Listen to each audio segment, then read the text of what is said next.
You can see the spine of these comments on my bookshelf over my shoulder, but I have read the following word for word Bible comics: Judges, Song of Songs, the Christmas Nativity, the Gospel of Luke, and the Acts of the Apostles. So this makes for my sixth review of a word for word Bible comic. And I gotta say, out of the six that I've read so far, I think I enjoyed the book of Esther the most.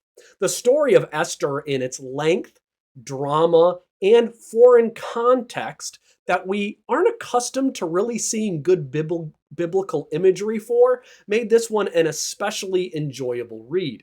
Now, I was planning to take 3 or 4 days to read through this Esther graphic novel, but I read it through in 2 sittings because each day I just didn't want to put it down and I wanted to keep going and reading through it. I really loved this one. And if you have a few more minutes, I would like to just tell you a little bit more about some of my favorite parts from Esther, from the Word for Word Bible comic. Welcome to Rev Reads. If you want to discover more books to help you to see the drama in the biblical narrative, please subscribe to the channel in order to stay up to date with my latest book reviews. Also, like this video, share it with other people to allow them to know about the Word for Word Bible comic. In July of 2025, I will be teaching pastors in Burundi at the Grace Initiative in East Africa.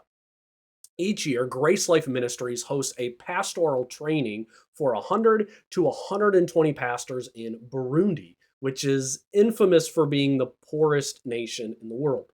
And as one of the instructors, I will be delivering tools for pastoral ministry to these men that can't find this training anywhere else in their country. And if you would like to support this one-of-a-kind pastoral training, please follow the link in the description below to go to gracelife.org/give and help with the training of local pastors in East Africa. The Word for Word Bible comic presents the reader with what I would call a grown-up or adult visual presentation of the Bible. Now, while children can read most of the volumes of the Word for Word Bible comic and find the illustrations to be illuminating in their understanding of the Bible, you need to understand the Word for Word Bible comic wasn't primarily written for children in mind, but this is for a general audience to see a visualized, accurate representation of the Bible. And in order for it to be as accurate as possible, the Word for Word Bible comic presents the entire NIV translation text, word for word, in the comic. So they're illustrating everything, they're leaving nothing out. And as someone who is normally frustrated by movie and TV presentations of the Bible, I always find the Word for Word Bible comic to be helpful and to be supportive of my own sanctified imagination in my reading of the Bible. And not only does it help me understand what I'm reading while I'm reading through this graphic novel, I believe it'll help me throughout my life in future reads of the biblical text. As a pastor, I've made use of the Word for Word Bible comic in my sermon illustrations in my church, and I especially enjoy the maps.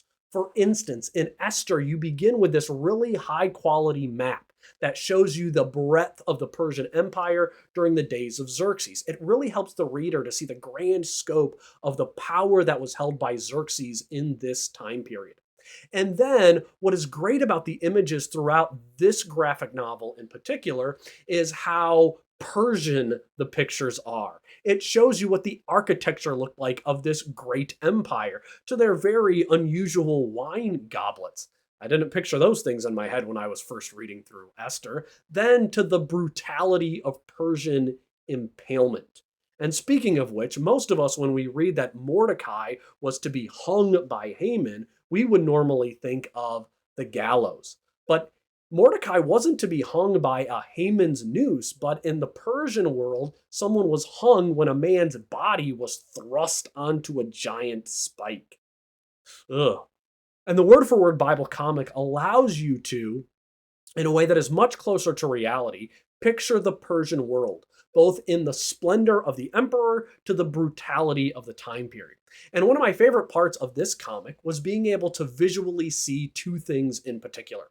First, to see Mordecai refuse to bow before Haman. I love that moment in the story, the 2 times it occurs, great stuff.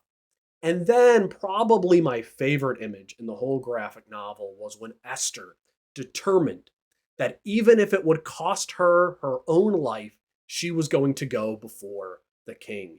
And if she perished, she would perish. And I just love the resolute, determined look she has here. It's just really good. And I'm sure I will have that picture in my mind going forward whenever I read the story of Esther. Finally, I also appreciated the image of Haman casting lots, deciding when to destroy the Jews. This is a pivotal moment in the book of Esther, and one of the means by which God, through his providence, would protect his people. And one of the things I liked about having this image when reading through the graphic novel is that when I'm reading through this in my Bible, it's really easy to skip over and pass over the significance of this part of the story, and it's great to see it brought out in this work. So once again, quality presentation by the Word for Word Bible comic team. Thankfully, I know what I'm going to be doing in the future whenever my family celebrates the Feast of Purim in upcoming years in March. I'll be reading Esther in the Word for Word Bible comic and bringing to my remembrance the providence of God, the courage of Esther, and the wisdom of Mordecai, all of the means that God used to protect his people.